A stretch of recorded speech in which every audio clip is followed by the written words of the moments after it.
Basically chocolate ಅಂದ್ರೇ ಮಕ್ಳಿಗೆ favourite. ಅದರಲ್ಲಿ ಚಾಕ್ಲೇಟ್ ಕಪ್ ಕೇಕ್ಸ್ ಯಾರಿಗಿಷ್ಟ ಇಲ್ಲ ಹೇಳಿ? ಎಲ್ರಿಗೂ ಫೇವ್ರೇಟ್ ಆದಂತಹ ಚಾಕ್ಲೇಟ್ ಕಪ್ ಕೇಕ್ ಮಾಡೋಣ ಇವತ್ತು. ಇದರ ರೆಸಿಪಿ ಹೇಗೆ ಮಾಡಿದೆ ಅಂತೆಲ್ಲ ತಿಳ್ಕೊಳ್ಳೋಣ. 6 ಕಪ್ ಕೇಕ್ ಮಾಡ್ತಾಯಿದ್ದೀನಿ. ಇದನ್ನು ಹೇಗೆ ಮಾಡಿದೆ ಅಂತ ಹೇಳ್ಕೊಡ್ತೀನಿ. ಸೊ ಹಲೋ ಫ್ರೆಂಡ್ಸ್, ಎಲ್ರಿಗೂ ನಮಸ್ಕಾರ. Welcome to the Riddhi's recipes. So cup cake ಮಾಡೋಕ್ಕೆ ಒಂದು ಅಗಲವಾಗಿರೋ ಪಾತ್ರೆ ತೊಗೊಂಡಿದ್ದೀನಿ. ಇದರಲ್ಲಿ 1 ಕಪ್ಪಷ್ಟು ಪ್ರಿಮಿಕ್ಸ್ ತೊಗೊಳ್ತಾ ಇದ್ದೀನಿ. ಚಾಕ್ಲೇಟ್ ಕೇಕ್ ಪ್ರಿಮಿಕ್ಸ್ ಅಂತ ಕೇಳಿದ್ರೆ ಅಂಗಡಿಯಲ್ಲಿ ಸಿಗುತ್ತೆ. ಆನ್ಲೈನ್ ಶಾಪಿಂಗಲ್ಲಿ ಬೇಕಾದರೆ ನೀವು ಶಾಪಿಂಗ್ ಮಾಡ್ಕೊಳ್ಬೋದು. ಅಮೆಝಾನಲ್ಲಿ, ಮೀಶೋಲಿ ಎಲ್ಲಿ ಬೇಕಾದರೂ ಸಿಗುತ್ತೆ. ಪ್ರಿಮಿಕ್ಸ್ ಅಂತ ಕೇಳಬೇಕು, ಓಕೆನಾ? ಇದು ಎಗ್ಲೆಸ್ ಚಾಕ್ಲೇಟ್ ಕೇಕ್ ಪ್ರಿಮಿಕ್ಸ್. ಇದರೊಳಗಡೆ 1 ಕಪ್ ಪ್ರಿಮಿಕ್ಸ್ಗೆ 1 ಟೇಬಲ್ ಸ್ಪೂನ್ ಆಯಿಲ್ ಹಾಕ್ಕೊಳ್ಬೇಕು. ಟೇಬಲ್ ಸ್ಪೂನು ಟೀ ಸ್ಪೂನ್ಗೂ ಡಿಫ್ರೆನ್ಸ್ ಇರುತ್ತೆ ಫ್ರೆಂಡ್ಸ್, ನೋಡ್ಕೊಳ್ಳಿ. ಇದು ಟೇಬಲ್ ಸ್ಪೂನ್ ಆಯಿಲ್ ಹಾಕಿ ಸ್ವಲ್ಪ ನೀರು ಹಾಕ್ಕೊಳ್ತಾ ಈ ರೀತಿ ಬ್ಯಾಟರ್ ರೆಡಿ ಮಾಡ್ಕೊಂಡಿದ್ದೀನಿ. ಸ್ವಲ್ಪ ನೀರು ಹಾಕ್ಕೊಂಡು ಬ್ಯಾಟರು ಕನ್ಸಿಸ್ಟೆನ್ಸಿ ನೋಡ್ಕೊಳ್ಬೇಕು. ನಾವು ಇಡ್ಲಿ ಹಿಟ್ಟಿನ ಹದ ಇರುತ್ತಲ್ಲ, ಆ ರೀತಿ ಸ್ವಲ್ಪ ಮಿಕ್ಸ್ ಮಾಡ್ಕೊಳ್ಬೇಕು. ನಿಧಾನಕ್ಕೆ ಮಿಕ್ಸ್ ಮಾಡ್ಕೊಳ್ಳಿ. ತುಂಬ ಫಾಸ್ಟಾಗಿ ಮಿಕ್ಸ್ ಮಾಡ್ಕೊಳ್ಬೇಕು ಅಂತೇನಿಲ್ಲ, ಅಥವಾ ಬೀಟರ್ ಹಾಕಬೇಕು ಅಂತ ಏನಿಲ್ಲ. ಬರೀ ವಿಸ್ಕ್ ಇರುತ್ತಲ್ಲ, ಹ್ಯಾಂಡ್ ವಿಸ್ಕ್ ಇರುತ್ತಲ್ಲ, ಇದರಲ್ಲಿ ಕೂಡ ಮಿಕ್ಸ್ ಮಾಡ್ಕೊಳ್ಬೋದು, ಓಕೆನಾ? ನೀಟಾಗಿ ಲಂಪ್ ಫ್ರೀಯಾಗಿ ಮಿಕ್ಸ್ ಮಾಡ್ಕೊಳ್ಬೇಕು. ಮಾಮೂಲಿ ಕೇಕ್ ಬ್ಯಾಟರ್ ಹದಕ್ಕಿಂತ ಕಪ್ ಕೇಕ್ ಬ್ಯಾಟರ್ ಸ್ವಲ್ಪ ಥಿಕ್ಕಾಗಿರುತ್ತೆ. ಈ ಥರ ಮೇಲ್ಗಡೆಯಿಂದ ಹಾಕಿದ್ರೆ ನಾವು ಪೋರ್ ಆಗಲ್ಲ, ಸ್ವಲ್ಪ ಲಂಪಿಯಾಗಿ ಕೆಳಗಡೆ ಬೀಳುತ್ತೆ, ಓಕೆನಾ? ಗಂಟಿಲ್ದಿರ ಮಿಕ್ಸ್ ಮಾಡ್ಕೊಳ್ಬೇಕು. ಒಂಚೂರು ಗಂಟಿಲ್ದಿರ ಈಗ ಬ್ಯಾಟರ್ ರೆಡಿ ಮಾಡ್ಕೊಂಡಿದ್ದೀನಿ. ಇದು ಕಪ್ ಕೇಕ್ ಮೋಲ್ಡು. ಇದರೊಳಗಡೆ ಲೈನರ್ಸ್ ಅಂತ ಸಿಗುತ್ತೆ, ಪೇಪರ್ ಲೈನರ್ಸ್. ಈ ಲೈನರ್ಸ್ ಹಾಕಿ ರೆಡಿ ಮಾಡ್ಕೊಂಡಿದ್ದೀನಿ. ಇದರೊಳಗಡೆ ಸುಮ್ಮನೆ ಒಂದು ಸ್ವಲ್ಪ ಆಯಿಲ್ ಹಾಕ್ಕೊಂಡು ಬ್ರಷ್ ಮಾಡಿಕೊಂಡ್ರೆ ಸಾಕು. ಏನೂ ಹಾಕ್ಕೊಂಡಿಲ್ಲ ಅಂದ್ರೂ ಓಕೆ, ಅದು ಹಾಗೆ ಚೆನ್ನಾಗಿ ಹೊರಗಡೆಗೆ ಬರುತ್ತೆ. ಈಗ ಬ್ಯಾಟರ್ ರೆಡಿಯಾಗಿದೆ. ಕಪ್ ಕೇಕ್ ಕೂಡ ಲೈನರ್ ಹಾಕ್ಕೊಂಡು ರೆಡಿ ಮಾಡಿ ಇಟ್ಕೊಂಡಿದ್ದೀನಿ. ಇದರಲ್ಲಿ ನೀಟಾಗಿ ಈಗ ಕಪ್ ಕೇಕ್ ಒಳಗಡೆ ಒಂದೊಂದು ಸೌಟಷ್ಟು, ಎರಡು ಟೇಬಲ್ ಸ್ಪೂನಷ್ಟು ಹಾಕ್ಕೊಂಡು ಫಿಲ್ ಮಾಡ್ಕೊಳ್ತಾ ಇದ್ದೀನಿ, ಓಕೆನಾ? ಕಪ್ ಕೇಕ್ ಮೌಲ್ಡ್ ಒಳಗಡೆ ಪೇಪರ್ ಇಟ್ಕೊಂಡಿದ್ವಲ್ಲ, ಆ ಪೇಪರ್ ಒಳಗಡೆ ಹಾಕ್ಕೊಳ್ತಾ ಇದ್ದೀನಿ. ಇದನ್ನು ನೀಟಾಗಿ ಇನ್ನೂ ಹಾಕ್ಕೊಳ್ಬೇಕು ಅಂದರೆ, ಈಗ ಬ್ಯಾಗ್ಸ್ ಬರುತ್ತಲ್ಲ, ಪೈಪಿಂಗ್ ಬ್ಯಾಗ್, ಅದರಲ್ಲಿ ಫಸ್ಟ್ ಫಿಲ್ ಮಾಡಿಕೊಂಡು ಬ್ಯಾಟರ್ನ ಆಮೇಲೆ ಸ್ವಲ್ಪ ಹಾಕ್ಕೊಂಡ್ರು ನೀಟಾಗಿ ಹಾಕ್ಕೊಳ್ಬೋದು. ನಾನು ಈ ಕಪ್ ಕೇಕ್ಸ್ ಅರ್ಜೆಂಟಲ್ಲಿ ಮಾಡಿದ್ರಿಂದ ಹಾಗೆ ಸ್ಪೂನಿಂದನೇ ಡೈರೆಕ್ಟಾಗಿ ಹಾಕ್ಬಿಟ್ಟಿದ್ದೀನಿ. ಇವಾಗ ಓವನಲ್ಲಿಟ್ಟು ಇದನ್ನು ಬೇಕ್ ಮಾಡ್ಕೊಳ್ಳೋಣ. ಓವನ್ ಮುಂಚೆನೇ 10 ನಿಮಿಷ ಪ್ರೀ ಹೀಟ್ ಮಾಡಿ ಇಟ್ಕೊಂಡಿದ್ದೀನಿ, ಓಕೆನಾ? ಓವನು ಇಲ್ಲ ಅಂದರೆ ನಿಮ್ಮ ಹತ್ರ ಚಿಕ್ಕ ಚಿಕ್ಕ ಬೌಲ್ಸ್ ಇರುತ್ತಲ್ಲ, ಬೌಲ್ಸಲ್ಲಿ ಕೂಡ ಈ ರೀತಿ ಪೇಪರ್ ಲೈನರ್ಸ್ ಹಾಕ್ಕೊಂಡು ಅದರಲ್ಲಿ ಬ್ಯಾಟರ್ ಇಟ್ಟು ನೀವು ಗ್ಯಾಸ್ ಮೇಲೆ ಕೂಡ, ಕುಕ್ಕರ್ ಒಳಗಡೆ ಕೂಡ ಬೇಕ್ ಮಾಡ್ಕೊಳ್ಬೋದು. ಇವತ್ತು ನಾನು ಅರ್ಜೆಂಟಲ್ಲಿ ಕೇಕ್ ಮಾಡಿದ್ರಿಂದ ಅದು ತೋರ್ಸೋಕ್ಕಾಗಿಲ್ಲ. ಈಗ ಸದ್ಯಕ್ಕೆ ನಾನು ಓವನಲ್ಲಿ ಬಿಸಿ ಮಾಡ್ಕೊಳ್ತಾ ಇದ್ದೀನಿ, ಓವನಲ್ಲಿ ಬೇಕ್ ಮಾಡ್ಕೊಳ್ತಾ ಇದ್ದೀನಿ. ಓವನ್ನು 160 ಡಿಗ್ರಿ ಸೆಲ್ಸಿಯಸ್ ಅಥವಾ 180 ಡಿಗ್ರಿ ಸೆಲ್ಸಿಯಸಲ್ಲೇ ಮೊದಲೇ ಪ್ರೀ ಹೀಟ್ ಮಾಡ್ಕೊಂಡಿದ್ದೆ 10 ಮಿನಿಟ್ಸು. ಈಗ ಟೈಮರ್ ಅಡ್ಜಸ್ಟ್ ಮಾಡಿದ್ದೀನಿ. 10 to 12 ಮಿನಿಟ್ಸಲ್ಲಿ ಬೇಕಾಗ್ಬಿಡುತ್ತೆ ಇದು. ಓವನ್ ಬಿಸಿ ಕೇಕ್ ಬೇಕಾಗೋಷ್ಟರಲ್ಲಿ ಬೇರೆ ಕೆಲಸ ಮಾಡ್ಕೊಳ್ಳೋಣ. ಇದು ಚಾಕ್ಲೇಟ್ ಕಾಂಪೌಂಡ್ ಅಂತಾರೆ ಇದನ್ನು. ಇದು ವಿಪ್ಪಿಂಗ್ ಕ್ರೀಮ್, ಟ್ರಾಪೋಲೈಟ್ ಅಂತ ವಿಪ್ಪಿಂಗ್ ಕ್ರೀಮ್ ನಾನು ಯೂಸ್ ಮಾಡೋದಿದು. ಈ ಚಾಕ್ಲೇಟ್ ಕಾಂಪೌಂಡು ಮೆಲ್ಟ್ ಮಾಡ್ಕೊಳ್ಳೋಣ. ಚಾಕ್ಲೇಟ್ ಕಾಂಪೌಂಡ್ ಮೆಷರ್ ಮಾಡಿ ತೊಗೊಳ್ಳೋಣ. ಇದೊಂದು 50 ಗ್ರಾಮ್ಸ್ ಚಾಕ್ಲೇಟ್ ಕಾಂಪೌಂಡ್ ತೊಗೊಳ್ಳೋಣ. ಚಾಕ್ಲೇಟ್ ಕಾಂಪೌಂಡನ್ನ ಸಣ್ಣ ಪೀಸಸ್ ಮಾಡಿ ತೊಗೊಂಡಿದ್ದೀನಿ. ಈ ಸಣ್ಣ ಪೀಸ್ ಇರುತ್ತಲ್ಲ, ಇದು ಬೇಗ ಮೆಲ್ಟ್ ಆಗುತ್ತೆ ಅಂತ ಈ ರೀತಿ ಪೀಸಸ್ ಮಾಡ್ಕೊಂಡಿದ್ದೀನಿ, ಅಥವಾ ನೀವು ಗ್ರೇಟ್ ಮಾಡಿ ಕೂಡ ತೊಗೊಳ್ಬೋದು. 50 ಗ್ರಾಮ್ ಚಾಕ್ಲೇಟ್ ಕಾಂಪೌಂಡಿಗೆ 25 ಗ್ರಾಮ್ಸಷ್ಟು ಈ ವಿಪ್ಪಿಂಗ್ ಕ್ರೀಮ್ ಇತ್ತಲ್ಲ, ಅದನ್ನು ಹಾಕ್ಕೊಂಡಿದ್ದೀನಿ. ಅದನ್ನು ಈ ರೀತಿ ಡಬಲ್ ಬಾಯ್ಲರು, ಕೆಳಗಡೆ ನೀರು ಕುದೀತಾ ಇರುತ್ತೆ, ಮೇಲ್ಗಡೆ ಚಾಕ್ಲೇಟ್ ಒಂದು ಬೌಲಲ್ಲಿ ಹಾಕಿ ಇಟ್ಟಿದ್ದೀನಿ. ಕೆಳಗಡೆ ನೀರು ಕುದೀತಾ ಇರುತ್ತಲ್ಲ, ಆ ನೀರಿನ ಬಿಸಿಗೆ ಈ ಚಾಕ್ಲೇಟ್ ಮೆಲ್ಟ್ ಆಗಿದೆ, ಓಕೆನಾ? ಇದನ್ನು ಗನಾಶ್ ಅಂತ ಕರೀತಾರೆ. ನೆಕ್ಸ್ಟ್ ವೀಡಿಯೋಸಲ್ಲಿ ನಾನು ಗನಾಶ್ ಅಂತ ಹೇಳಿದ್ರೆ ನೀವು ಅರ್ಥ ಮಾಡ್ಕೊಳ್ಬೇಕು. ಚಾಕ್ಲೇಟ್ ಮತ್ತು ವಿಪ್ಪಿಂಗ್ ಕ್ರೀಮ್ ಎರಡೂ ಮಿಕ್ಸ್ ಮಾಡಿ, ವಿಪ್ಪಿಂಗ್ ಕ್ರೀಮ್ ಆದರೂ ಹಾಕ್ಕೊಳ್ಬೋದು ಅಥವಾ ಫ್ರೆಶ್ ಕ್ರೀಮ್ ಆದರೂ ಹಾಕ್ಕೊಳ್ಬೋದು. ಚಾಕ್ಲೇಟ್, ವಿಪ್ಪಿಂಗ್ ಕ್ರೀಮ್ ಅಥವಾ ಫ್ರೆಶ್ ಕ್ರೀಮ್ ಎಲ್ಲ ಮಿಕ್ಸ್ ಆಗಿ ಈ ರೀತಿ ಲಿಕ್ವಿಡ್ ಕನ್ಸಿಸ್ಟೆನ್ಸಿ ಆಗುತ್ತೆ ನೋಡಿ. ಇದನ್ನು ಗನಾಶ್ ಅಂತ ಕರೀತಾರೆ, ಓಕೆನಾ? ಇದು ಚಾಕ್ಲೇಟ್ ಕೇಕ್ಸಲ್ಲಿ ಸಾಮಾನ್ಯವಾಗಿ ಯೂಸ್ ಮಾಡ್ತಾರೆ. ನಾವು ಕಪ್ ಕೇಕಲ್ಲಿ ಕೂಡ ಯೂಸ್ ಮಾಡ್ತೀವಿ. ಹೇಗೆ ಯೂಸ್ ಮಾಡೋದು ಅಂತ ನೆಕ್ಸ್ಟ್ ಮುಂದೆ ವೀಡಿಯೋದಲ್ಲಿ ಹೇಳ್ತೀನಿ. ಈಗ ನಾವು ಬೇಕ್ ಮಾಡೋಕ್ಕೆ ಅಂತ ಇಟ್ಟಿದ್ವಲ್ಲ ಕಪ್ ಕೇಕ್ಸ್ ಸ್ಪಾಂಜ್ ರೆಡಿಯಾಗಿದೆ, ಓಕೆನಾ? ಇದನ್ನು ಇವಾಗ ಒಂದ್ಸಲ ಚೆಕ್ ಮಾಡ್ಕೊಂಡ್ಬಿಡೋಣ ಬೇಕಾಯ್ತಾ ಇಲ್ವಂತ. ಈ ಥರ ಟೂತ್ಪಿಕ್ ಹಾಕಿ ನೋಡಿದಾಗ ಕ್ಲೀನಾಗಿ ಟೂತ್ಪಿಕ್ ಹೊರಗಡೆಗೆ ಬಂದರೆ ಬೇಕಾಗಿದೆ ಅಂತ ನೋಡಿ. ಇದು ಬೇಕಾಗಿ ಹೊರಗಡೆಗೆ ತೆಗೆದ್ಬಿಡೋಣ. ಈಗ ಸ್ವಲ್ಪ ಈ ತಣ್ಣಗಾಗೋಷ್ಟರಲ್ಲಿ ಕ್ರೀಮ್ ವಿಪ್ ಮಾಡ್ಕೊಳ್ಳೋಣ. ಇದು 10 ರಿಂದ 12 ನಿಮಿಷದಲ್ಲೇ ಬೇಕಾಗಿಬಿಡುತ್ತೆ. ಕೆಲವೊಂದು ಓವನಲ್ಲಿ ಸ್ವಲ್ಪ ಹೆಚ್ಚು ಕಮ್ಮಿ ಆಗ್ಬೋದು. ನಾನು ಓವನಲ್ಲಿ 10 to 12 ಮಿನಿಟ್ಸಲ್ಲಿ ಆಗುತ್ತೆ. 160 ಡಿಗ್ರಿ ಸೆಲ್ಸಿಯಸಲ್ಲೇ ನಾನು ಬೇಕ್ ಮಾಡ್ಕೊಳ್ಳೋದು. ಕೆಲವರು 180ಯಲ್ಲೂ ಮಾಡ್ಕೊಳ್ತಾರೆ. ಇದು ವಿಪ್ಪಿಂಗ್ ಕ್ರೀಮ್ ಅಂತ. ಇದು ಈ ಕೇಕ್ ಮೇಕ್ ಮಾಡ್ಕೊಳ್ಳೋಕ್ಕೆ, ಈ ಕಪ್ ಕೇಕ್ ಗಾರ್ನಿಷ್ ಮಾಡ್ಕೊಳ್ಳೋಕ್ಕೆ ಒಂದು 3/4 ಕಪ್ಪಷ್ಟು ಕ್ರೀಮ್ ಆಗಿದ್ದರೆ ಸಾಕಾಗಿತ್ತು ನನಗೆ. ಅದಕ್ಕೆ ಒಂದು 3/4 ಕಪ್ಪಷ್ಟು ಕ್ರೀಮ್ ತೊಗೊಂಡಿದ್ದೀನಿ. ಇವಾಗ ಇದನ್ನು ಬೀಟ್ ಮಾಡ್ಕೊಳ್ತಾ ಇದ್ದೀನಿ ನೋಡಿ. ಇದು ಎಲೆಕ್ಟ್ರಿಕ್ ಬೀಟರು. ಇದು ಕಮ್ ಸೆ ಕಮ್ 300 ವ್ಯಾಟ್ಗಿಂತ ಜಾಸ್ತಿ ಇರಬೇಕು ಇದ್ರ ಕೆಪಾಸಿಟಿ. ಎಲೆಕ್ಟ್ರಿಕ್ ಮೀಟರ್ ಅಲ್ವಾ ಇದು, ಇದ್ರದ್ದು ಕೆಪಾಸಿಟಿ 300 ವ್ಯಾಟ್ಸ್ಗಿಂತ ಜಾಸ್ತಿ ಇರಬೇಕು.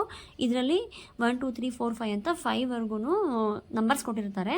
ಸ್ಟಾರ್ಟಿಂಗಲ್ಲಿ 1 ನಂಬರಲ್ಲಿ ಸ್ವಲ್ಪ ಹೊತ್ತು ಬೀಟ್ ಮಾಡ್ಕೊಳ್ಬೇಕು, ಒಂದು 30 ಸೆಕೆಂಡ್ಸು. ಆಮೇಲೆ 2ಗೆ ರೈಸ್ ಮಾಡ್ಕೊಳ್ಬೇಕು, ಹಾಗೆ 3 4 5ವರೆಗೂ ಹೈಯೆಸ್ಟ್ ಬೀಟಿಂಗ್ ಕೆಪಾಸಿಟಿ ಇದ್ರದ್ದು. 5 ನಂಬರ್ ಮೇಲೆ ನಾವು ಲಾಸ್ಟಲ್ಲಿ ಬೀಟ್ ಮಾಡ್ಕೊಳ್ತಾ ಹೋಗಬೇಕು. ಒಂದು 5-6 ನಿಮಿಷ ಆಗೋ ಅಷ್ಟರಲ್ಲಿ ಈ 3/4 ಕಪ್ ವಿಪ್ಪಿಂಗ್ ಕ್ರೀಮು ಬೀಟ್ ಆಗುತ್ತೆ. ಈ ಕ್ರೀಮ್ ಹೇಗೆ ಬೀಟ್ ಆಯಿತು ಅಂತ ನಮಗೆ ಹೆಂಗೆ ಗೊತ್ತಾಗುತ್ತೆ ಅಂತ ನೋಡ್ತಾ ಇರಿ. ನೋಡಿ, ಈಗ ನಾವು ಇದನ್ನು ಬೀಟ್ ಮಾಡಿದ್ವಲ್ಲ, ಇದನ್ನು ಹೊರಗಡೆ ತೆಗೆದು ನೋಡಿದ್ರೆ ಅದನ್ನು ಸ್ವಲ್ಪ ಲಿಕ್ವಿಡ್ ಕನ್ಸಿಸ್ಟೆನ್ಸಿ ಅಂತ ಅನಿಸಿದ್ರೆ ನಮಗೆ ಇನ್ನೊಂದು ಸಲ ಬೀಟ್ ಮಾಡ್ಕೊಳ್ಳೋದು. ಅದನ್ನು ನಾವು ಪಾತ್ರೆ ಉಲ್ಟಾ ಮಾಡಿದ್ರೂ ಅದು ಕೆಳಗಡೆ ಬೀಳ್ತಾರಲ್ಲ, ಸುಮ್ಮನೆ ಥಿಕ್ಕಾಗಿರುತ್ತಲ್ವ, ಆ ಕನ್ಸಿಸ್ಟೆನ್ಸಿ ನೋಡಿದಾಗ ನಮಗೆ ಗೊತ್ತಾಗುತ್ತೆ ಈಗ ವಿಪ್ ಆಗಿದೆ ಅಂತ. ಈಗ ನಾನು ಗನಾಶ್ ಮಾಡಿ ಇಟ್ಕೊಂಡಿದ್ದೆನಲ್ಲ ಚಾಕ್ಲೇಟ್ ಮತ್ತು ವಿಪ್ಪಿಂಗ್ ಕ್ರೀಮು, ಆ ಗನಾಶ್ನ ಇದರಲ್ಲಿ ಸ್ವಲ್ಪ ಆ್ಯಡ್ ಮಾಡ್ಕೊಳ್ತಾ ಇದ್ದೀನಿ.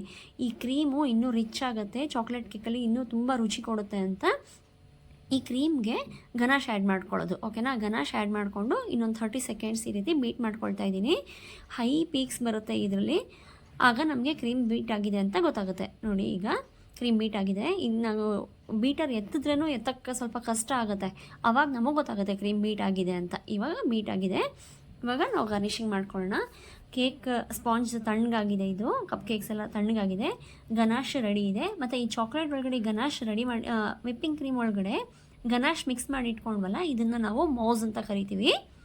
ಸೊ ಈಗ ಮೌಸ್ ರೆಡಿ ಇದೆ, ಗನಾಶ್ ರೆಡಿ ಇದೆ, ಕಪ್ ಕೇಕ್ ಕೂಡ ತಣ್ಣಗಾಗಿದೆ. ಇದರೊಳಗಡೆ ಒಂದು ಸ್ವಲ್ಪ ಕ್ಯಾವಿಟಿ ಮಾಡ್ಕೊಳ್ಳೋಣ. ಈ ಕಪ್ ಕೇಕ್ಸ್ ಒಳಗಡೆ ನಾಝಲ್ ಇರುತ್ತಲ್ಲ, ಆ ನಾಝಲಿಂದ ಒಂದು ಸ್ವಲ್ಪ ಈ ರೀತಿ ಕ್ಯಾವಿಟಿ ಮಾಡಿಕೊಂಡು ಸ್ವಲ್ಪ ಓಪನ್ ಮಾಡ್ಕೊಳ್ಳೋಣ. ಇದು ವಿಡಿಯೋ ಸ್ವಲ್ಪ ಸರಿಯಾಗಿ ರೆಕಾರ್ಡ್ ಆಗಿಲ್ಲ ಫ್ರೆಂಡ್ಸ್, ಏನೋ ಅಂದ್ಕೊಳ್ಬೇಡಿ. ಫಸ್ಟ್ ಸ್ಟಾರ್ಟಿಂಗ್ ವೀಡಿಯೋಸು ಸ್ವಲ್ಪ ಸರಿಯಾಗಿ ರೆಕಾರ್ಡ್ ಆಗಿಲ್ಲ.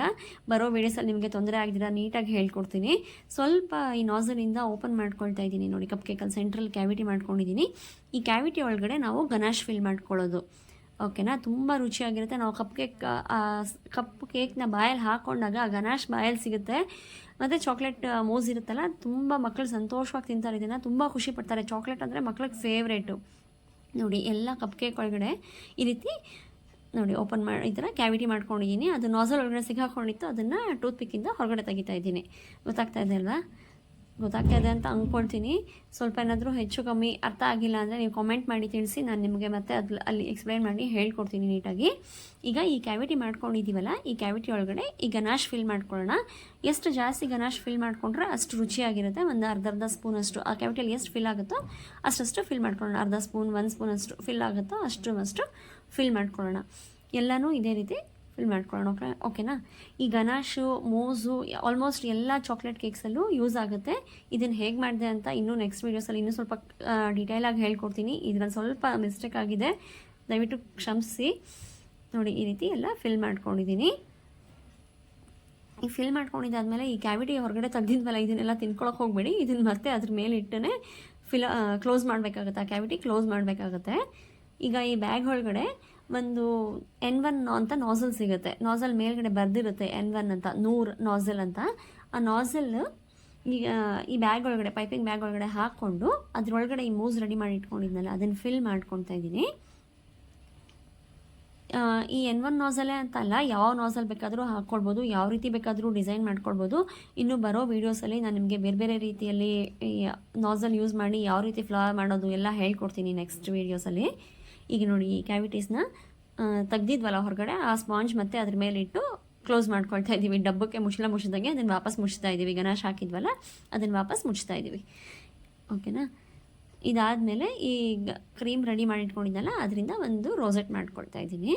ಸುಮ್ಮನೆ ಒಂದು ಸರ್ಕಲ್ ಸುತ್ತಿದ್ರೆ ಆಯಿತು, ತುಂಬ ಏನೂ ಕಷ್ಟ ಇಲ್ಲ. ಇದು ಒಂದು ಕಡೆಯಿಂದ ಪ್ರೆಸ್ ಮಾಡ್ಕೊಂಡು ಹೋಗೋದು, ರೌಂಡ್ ಸುತ್ತಿದ್ರೆ ಸಾಕು, ಸರ್ಕಲ್ ರೆಡಿಯಾಗಿದೆ, ಫ್ಲವರ್ ರೆಡಿ ಆಗುತ್ತೆ. ಇದೇ ರೀತಿ 6 ಕಪ್ ಕೇಕ್ ಕೂಡ ರೆಡಿಯಾಗಿದೆ.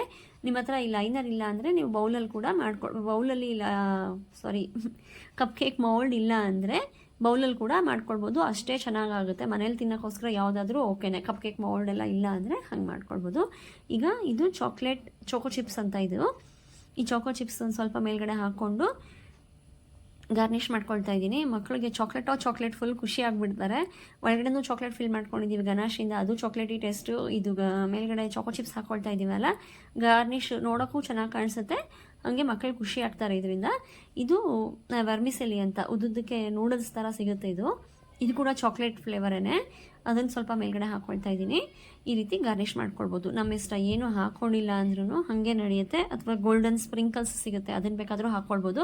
ಚಾಕ್ಲೇಟ್ ಆದರೆ ಮಕ್ಕಳು ಸಂತೋಷ ಪಡ್ತಾರೆ ಅಂತ ಚಾಕ್ಲೇಟ್ ವರ್ಮಿಸೆಲಿ ಮತ್ತು ಚೋಕೋ ಚಿಪ್ಸ್ ಎರಡೂ ಹಾಕ್ಕೊಂಡು ಗಾರ್ನಿಷ್ ಮಾಡ್ಕೊಂಡಿದ್ದೀನಿ. Almost chocolate cup cakes ready ಆಗಿದೆ.